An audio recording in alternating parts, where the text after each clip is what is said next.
把徐州的房子卖了，卖了之后在他妈妈住的地方，然后买了一套，就到苏州又买了套房。对，我把那个徐州的房子卖了，到那边付了一个首付。这可以啊，这小伙子已经做的可以了。他妈妈是感觉我不怎么样，因为我是一个农村的，对不对？他妈妈是做生意的，到那个地方又看不上，百般的挑理，最后问我要10万块钱的礼金。然后我妈过去给你去讲是6万块钱行不行？还是死咬着要10万块钱。The man in the video, with a face full of bitterness, is named Oshin. In order to successfully win the beauty, he did not hesitate to sell his ancestral home. But just when the two were about to talk about marriage, the mother-in-law's request for 100,000 yuan bride price became the last straw that broke the camel's back. Thinking of his past sacrifices, Oshin did not want to endure anymore, so he wanted to call off the marriage. But his girlfriend Ran Ran was very dissatisfied with this, and even came to the program to turn the tables on him. 我就感觉吧，他现在对我和以前完全就是两个样子。他以前吧，什么事情都顺着我，对我百依百顺的。现在吧，就是我不管说什么，他都要和我吵，连吃个饭呢都不能好好吃。不知道他现在到底怎么。The love journey of Ran Ran and her boyfriend Oshin can be described as full of twists and turns. After experiencing many hardships, they finally saw the light, and it seemed that they would smoothly step into the marriage hall. But unexpectedly, her boyfriend Oshin's attitude toward her took a sharp turn. After hearing his girlfriend's complaints, Oshin was full of grievances. 即使我对他再好，他也不会感动的。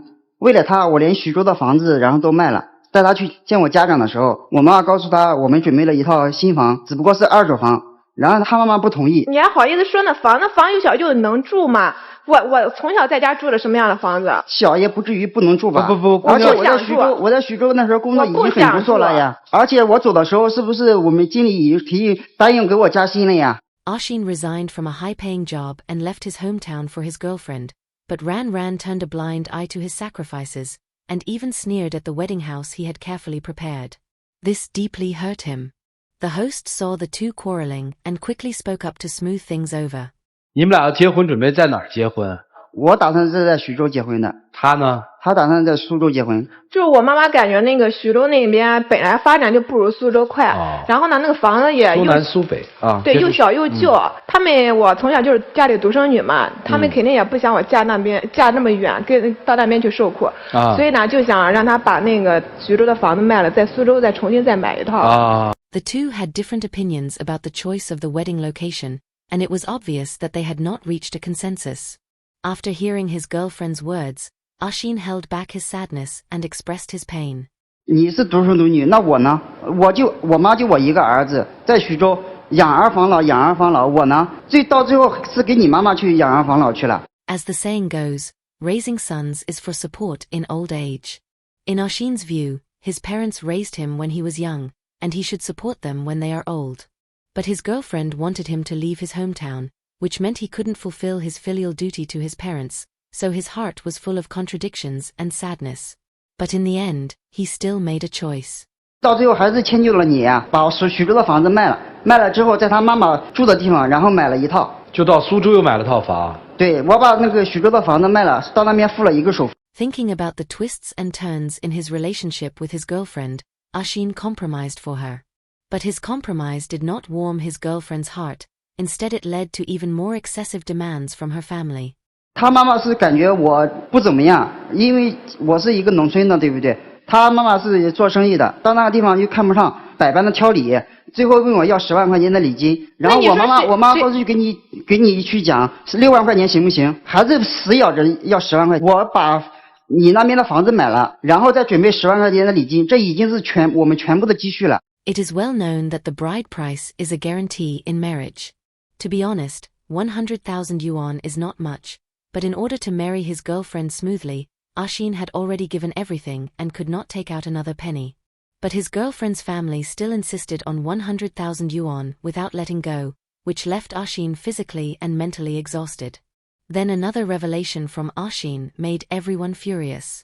而最后你妈妈怎么样？既然安排你去相亲呀，你能对得起我吗？相亲只是对你的考验。有拿这样考验的吗？这是赤裸裸的欺骗，我感觉。去相亲了吗？去了。相了几个？他见了不是1次2次，你要见1次也就罢了，对不对？今天还突发短信干嘛呢？他打电话干嘛了？ Goodness, this woman is truly shameless.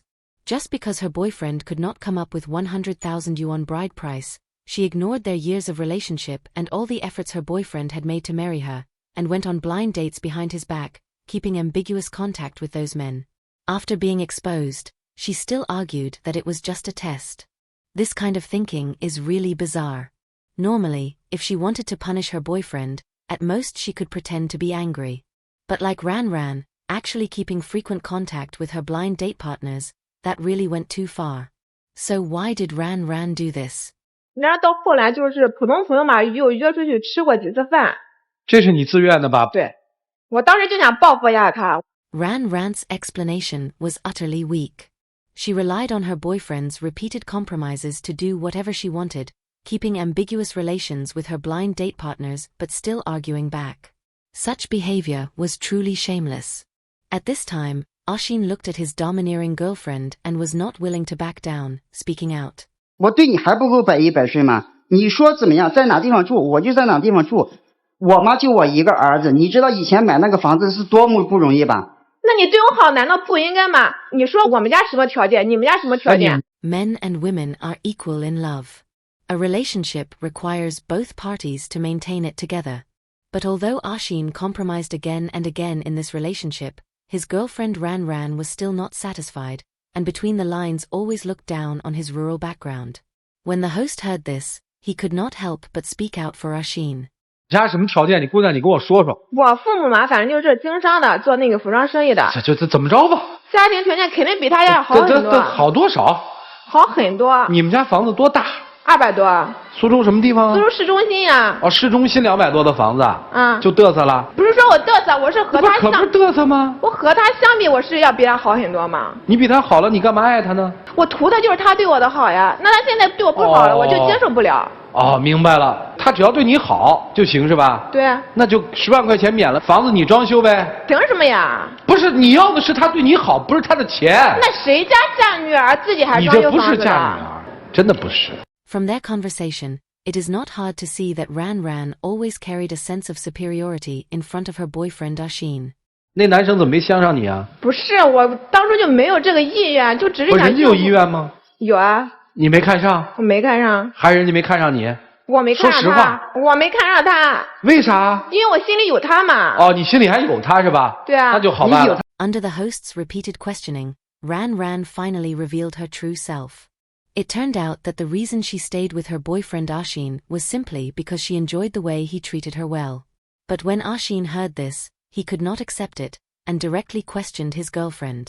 心里有我，然后再做这样的事儿，而且天天突发短信，这叫心里有我吗？天天突发短信给谁？我没有突发。如果说我真是想偷，那你可能知道吗？没有不透风的墙呀。那我那短信记录都留着的，你如果说不信，你可以去查呀。对我给你解释过多少次了？虽然说我没你有钱，但是我也不做那种事儿。我做哪种事儿了？那你就不应该去相亲呀！我就不能有一个普通朋友了吗？你感觉你父母去安排一个这种去相亲，然后后面发展成普通朋友，合适吗？ In Oshin's view, his girlfriend said she had him in her heart, but it was never reflected in her actions. Otherwise, it would be impossible that just in the matter of marriage, the two of them would have constant conflicts. 比如说，然后办酒席的时候，我们是男方办男方的，女方办女方的。现在他是说女方那边也要我们去来操办，我感觉这应该是很不合理呀。如果是你要是说让我们去，那是你家娶媳妇，那凭什么就不能你办的呀？我办男方的这边呀。你女方的那边，你们女方自己办。你说我爸妈朋友都在苏州这边来了之后，然后看到我们一家在操办婚礼，这成什么样的了嘛？那我们呢？我们家那么多人，要不要脸面呀？你们有钱人就叫我们天天依着你救着你啊！你本来你找我的时候就应该考虑到，对吧？ Ran's words made her boyfriend Oshin laugh in anger. She clearly knew that his family's conditions were average, yet she still made so many demands, which was really forcing him too hard. And in Oshin's eyes, her family's requirements were standards he could never reach. At this moment, the host could not help but ask. 姑娘，是不是发自内心还是挺爱他的？对。你就想嫁给他吧？想呀。你觉得这是应该你们俩联手去对付你父母呢，还是你联手你父母对付他？我就是想对他一个考验，我们并没有想对付他。我觉得考验的行了，也在你们那儿买房了，该给的不都给了吗？但他现在大事小事都要和我吵，你说吃个饭都不能好好吃，我不知道他到底现在什么意思啊。Ran when faced with the host's question, had an arrogant attitude. Her unreasonable demands on her boyfriend turned into so-called tests. Speaking in such a shameless way, she was truly disgraceful. So what exactly was this issue about eating meals? 吃饭，然后在那边排队，排了1个小时的队，然后马上快排到了，然后直接说我不想吃这个了，我们换那一家去吃吧，还要重新去排队。那等着等着都等烦了，就不想吃了吗？马上就到了，这件不是1次2次了，对不对？你1次我可以容忍你，对不对？你总是这样，你感觉过不过分呀？那你之前怎么就能容忍的？我看中的不就是你能容忍我吗？那你为什么后面你去相亲呀？我可以容忍你任性，但我不能忍你背叛呀。In relationships, women receive more care and love from their partners, but this is not an excuse for women to be unreasonable. Ran deliberately made things hard for her boyfriend, being picky about food when eating, and even going on blind dates behind his back. This made Ashin, who had been patient all along, unable to endure anymore, and he had the thought of calling off the marriage. 就是说他这种行为，他这个态度啊，他从内心或者是家里人就是一直在一直不认可我，然后瞧不起我能体会到你那种感受，就是他们没有尊重我，好好的把我当一个姑爷来，不说疼爱吧，至少是正眼看我。对，对吧？而且是我对你付出了这么多，对不对？你不谈了，明白了。His girlfriend's shameless behavior left Ashin speechless, and his prospective mother-in-law's snobbishness made him feel exhausted both physically and mentally. Clearly, he had given so much for love, yet his girlfriend still only cared about empty material things, ignoring his sacrifices. At this moment, one of the guest mentors could not hold back and expressed his opinion. 你们家缺这10万吗？不缺。为什么非要这10万呢？谁家那个娶媳妇不得拿彩礼出来？不就是给别人看的吗？要的就是10万块钱这个形式呀。10万块钱要回来，是不是给你们小两口啊？还是？对呀，那是不是到你们的账户上？是不是从他们家那兜里掏出来，还还到你们的兜里去呢？对，那既然同样都到我们兜里，为什么就不能给？人家没有啊！如果他家里有100万，对吧？他随随便便拿20万往那一摆，他没有啊。走一个形式的东西，如果没有，为什么要强求呢？姑娘，面子上的东西有意义吗？走过场而已。Everyone has their own unique views and values. Although people want a bride price to seek a sense of security, this is not a compulsory rule. After all, the bride price is for outsiders to see, but life is lived by oneself. As the girlfriend, Ran, if she truly loved her boyfriend Ashin, she should have gone all out to persuade her parents, and stand firmly with her boyfriend, to get through the difficulties together. Then the second mentor began to give his opinion.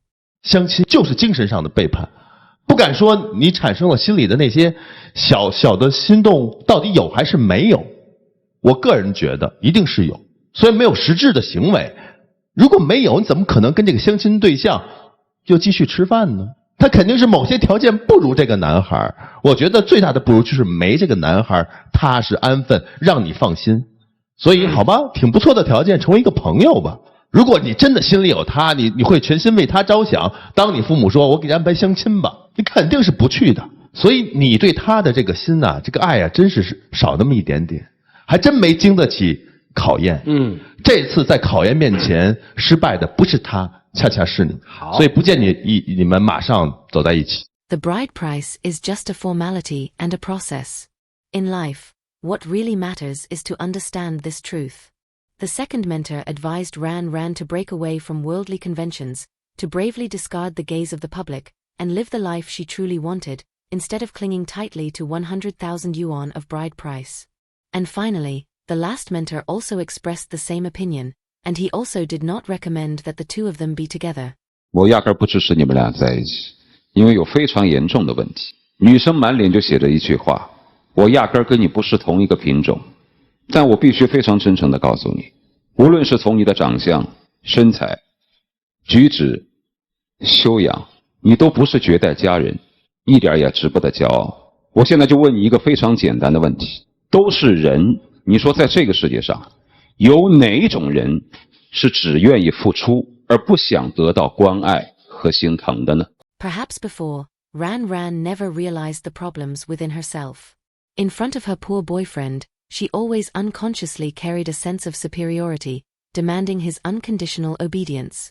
She never thought of giving her boyfriend respect as a person, only thinking of achieving her own goals.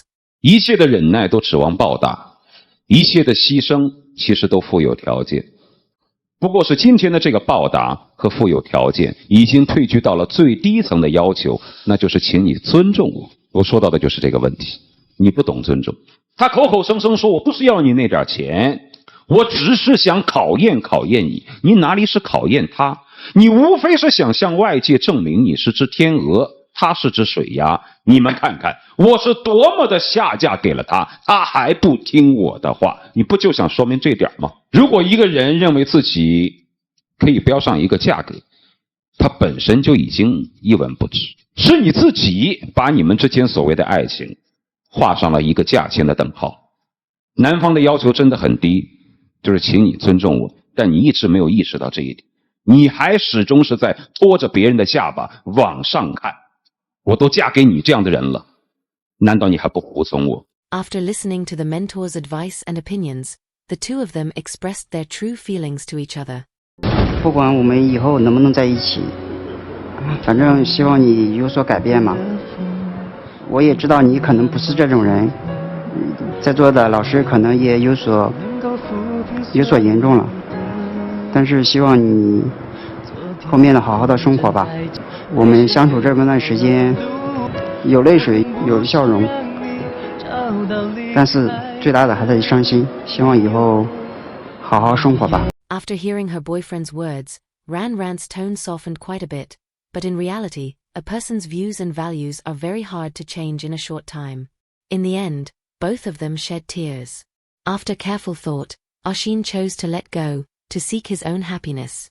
Perhaps for the two of them, breaking up was the best choice. Hopefully they could both face their own problems, recognize them and make changes in time, to face growth head-on, and step into a new stage of life. In this relationship, Oshin, for love, sold his house, resigned his job, and compromised until almost without bottom line. But in return, he only received repeated disdain and demands from his girlfriend and his mother-in-law. Can love really be measured by money? Ran said it was just a test, but such a test had already lost the most important thing in a relationship, trust. No matter how much a man loves you, if he does not feel respect, he will eventually leave. No matter how much superiority a woman has, if there is no true heart, all she will gain is emptiness. So here comes the question. The bride price, is it truly a guarantee for marriage, or is it a shackle that crushes love? What do you think in this relationship? Who is more at fault? Welcome to share your thoughts in the comment section. I really look forward to hearing your voice. If you like this video, don't forget to like and subscribe to our channel, and we will see you in the next episode.